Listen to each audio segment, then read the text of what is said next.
Knives Out came out a few years ago, and it was one of my favorite films of that year. I remember having such a fun time watching it, and really just understanding the fact that it was such a fun murder mystery film, and we generally don't get many murder mystery films nowadays, so it was a nice change of pace from what you usually get from Hollywood. Although I loved the first film, that doesn't mean it was without its problems, mainly because while it was a fun murder mystery film, it felt a little bit too formulaic in most parts. Humor was a bit much at times. It got a little bit on the cringe side, more like less smart humor, I guess you could say, and I felt that the filmmaking itself was inexperienced at times. So I walked into this hoping these issues would be resolved. I saw that Netflix bought this for a ridiculous amount of money, so I figured it must have been good. So I went into the screening with high expectations, and it exceeded them. Lock the doors. Stay in your rooms. Everyone Is in danger.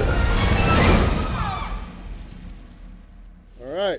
When's the murder mystery start? I'm proud to say, and I'm happy to say, that Glass Onion and Knives Out Mystery is actually better than the first film, which is a pretty high bar to pass because the first Knives Out is phenomenal. It has a few issues, as I mentioned, but for the most part, it's a very solid film. And this took everything I loved about that film and improved on it exponentially. And that's, I think, why I love Glass Onion so much. The film, as I mentioned, is even better than the first one, and Daniel Craig, as always, is the best part of this. He plays Benoit Blanc again, and basically the plot follows the same character from the first film as he investigates a new mystery with a new cast of characters and all new dangers. He plays this character with so much charisma and fun that you can't help but just feel for this character and have a fun time with it because Daniel Craig just brings such an authenticity to this role that you can't find in basically any other actor that could have played this part. I truly think Daniel Craig was born to play this part. I don't think anyone else could have done it but him, so he does a phenomenal job. And honestly, if Rian Johnson wants to make spin-offs involving Benoit Blanc, which is Daniel Craig's character, I would be game for that. Spin-offs of that character could be such a fun thing to explore. And I think this is kind of the starting point of that, just to see if it would work or not. And I think after seeing this film, it would work. And I'm hopeful that going forward, there are more Knives Out spin-offs because it would be such a fun time. The other cast members in the film are actually very good too. Edward Norton is a delight to watch. He's so fun and funny. And I'm trying not to get into spoilers, but there's a lot of things that happen with this character in this film that you really need to experience firsthand. I think the rest of the cast is great too. Dave Bautista, Kate Hudson are all very charismatic and fun. But I think the cast member that I thought knocked it out of the park was Janelle Monáe. She's easily the best character in this film, second to Daniel Craig's character. She has a very big dramatic side in this film, which no spoilers, but your mind will be blown as you watch her performance in this film. It's really, really that good.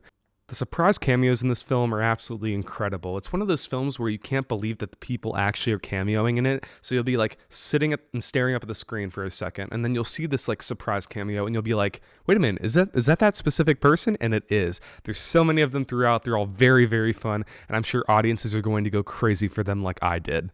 I'm sure you guys clicked on this video because you want to know whether the central mystery of this film is better than the first film or if it's on par with the first film. After all, it is a murder mystery, and no murder mystery would be complete without the central mystery itself. I'd say, compared to the first film, this mystery is by far the better plot. However, that doesn't mean it's without its problems.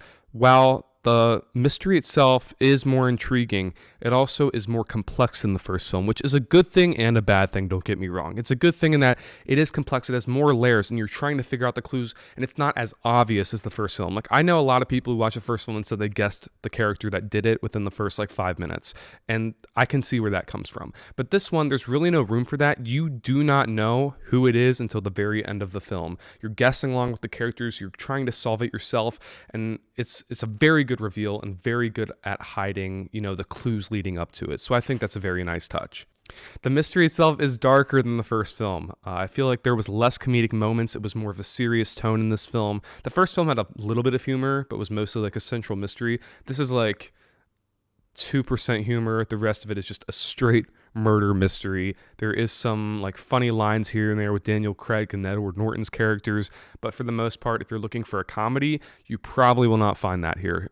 You should go in expecting just a central mystery itself.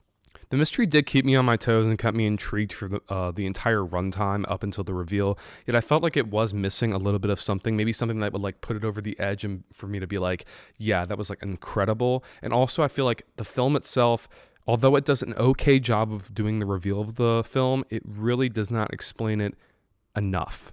I feel like it left a lot out and it could have explored a little bit more of, what the mystery itself was. But maybe that's just me. Maybe I was just confused on the mystery itself.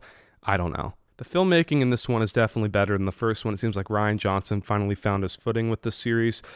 There's a lot of good cinematography in here, and I feel like Rian Johnson's script itself is very, very strong. I think it's stronger than the first film, actually. It has a lot of witty dialogue and also very, very descriptive clues, and it just keeps you intrigued with the characters, and yeah.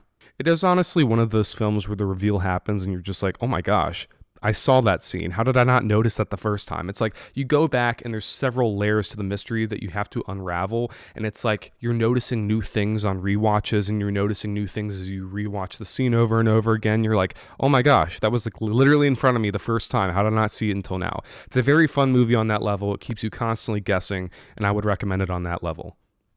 Although I could sit here and sing praises about this film for hours on end, at the end of the day, it is a phenomenal film, but that does not mean it's without faults. I feel like some of the jokes definitely do not work. There's a very few jokes in here to begin with, but there's a few of them that do not work, including a character playing Among Us, which is a reference that they actually made in 2022, and that makes me sad. You can also feel the runtime a little bit here and there. It's not too noticeable, but there definitely are slower parts of the film throughout. There's parts where it's only exposition, and some of that exposition is not particularly interesting, but you have to get through it to kind of understand the mystery. So, I mean, that's not really a problem per se, but it could be annoying to some audience members who are expecting, a straightforward, adrenaline pumping mystery, because you're not going to get that in those scenes. In conclusion, Glass Onion, A Knives Out Mystery is a very, very solid film and one that I would easily recommend. I feel like Netflix really should have done a proper theatrical release instead of this week-long special engagement, because I feel like this would do absolute bank at the box office. It really deserves to be seen on the biggest screen you can find. I feel like them just putting it on Netflix is kind of cheap and weak, but whatever. I would highly recommend you see it on Netflix in December, and I would give Glass Onion, A Knives Out Mystery an 86%. Thank you guys so much for watching. If you're new here, please click that subscribe button down below and comment down below with what movies you want me to check out. And as always, thank you guys so much for watching again, and this is Mitchell signing off. Peace out.